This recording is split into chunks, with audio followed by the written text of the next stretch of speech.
বিশিষ্ট শিল্পপতি ও ব্যবসায়ী স্কয়ার গ্রুপের স্বপ্নদ্রষ্টা স্যামসন এইচ চৌধুরীর জন্মশতবার্ষিকী আজ। জীবদ্দশার প্রতিটি স্তরে তিনি গড়েছিলেন সাফল্যের প্রাসাদ। তার হাত ধরেই দেশের ঔষধ শিল্পে এসেছিল বৈপ্লবিক পরিবর্তন। শিল্পপতি হলেও তিনি ছিলেন মানবিকতার এক অনন্য উদাহরণ। দেশের অর্থনীতিতে মহাকাব্য রচনা করে তিনি হয়েছিলেন ঋণ জন্মা। আলিমুজ্জামান সাফওয়ানের রিপোর্ট।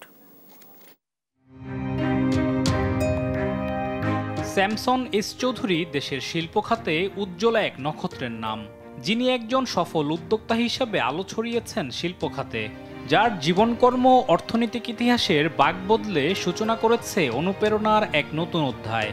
দেশের বিশিষ্ট শিল্পপতি হলেও তিনি ছিলেন দানবীর ও সমাজসেবক। 25 সেপ্টেম্বর 1925 সালে গোপালগঞ্জে আরুয়াকান্দিতে জন্ম হয় স্যামসন এইচ চৌধুরীর। পিতার ডাক্তারি পেশার সুবাদে শৈশবেই মানব সেবায় দীক্ষা হয় তার। 1943 সালে ম্যাট্রিকুলেশন শেষে বাবার মতো চিকিৎসক হওয়ার স্বপ্ন দেখলেও অর্থনৈতিক কারণে তা সম্ভব হয়নি। মাত্র 17 বছর বয়সে পাড়ি জমান মুম্বাইয়ে, যোগ দেন রয়্যাল ইন্ডিয়ান নেভিতে। যুদ্ধ শেষে দেশে ফিরে পাবনা ডাক বিভাগে যোগ দেন তিনি। পরে বাবার পরামর্শে হোসেন ফার্মেসির দায়িত্ব নেন, যা ছিল তার উদ্যোক্তা জীবনের প্রথম সোপান। 1956 সালে মাত্র 5,000 টাকা পুঁজি নিয়ে নিজ বাড়িতেই একটি ছোট ওষুধ তৈরির কারখানা প্রতিষ্ঠার মধ্য দিয়ে ব্যবসায়িক খাতে উত্থান হয় স্যামসন এইচ চৌধুরীর। 1958 সালে যা রূপ নেয় স্কয়ার গ্রুপ নামে।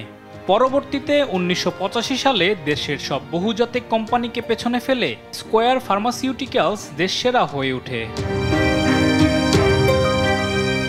ঔষধ শিল্পে সাফল্যের পাশাপাশি দেশের শিল্প খাতে বৈপ্লবিক পরিবর্তন আনেন। তার ব্যবসা প্রসারিত করেন খাদ্য, পোশাক সহ বিভিন্ন খাতে। দেশের প্রতিটি ক্রান্তি লগ্নে মানুষের পাশে থাকা স্যামসন এইচ চৌধুরী 2012 সালের 5 জানুয়ারি 86 বছর বয়সে চিকিৎসাধীন অবস্থায় শেষ নিঃশ্বাস ত্যাগ করেন। জন্ম শতবর্ষের এই দিনে দেশের কীর্তিমান সন্তানের প্রতি গভীর শ্রদ্ধা।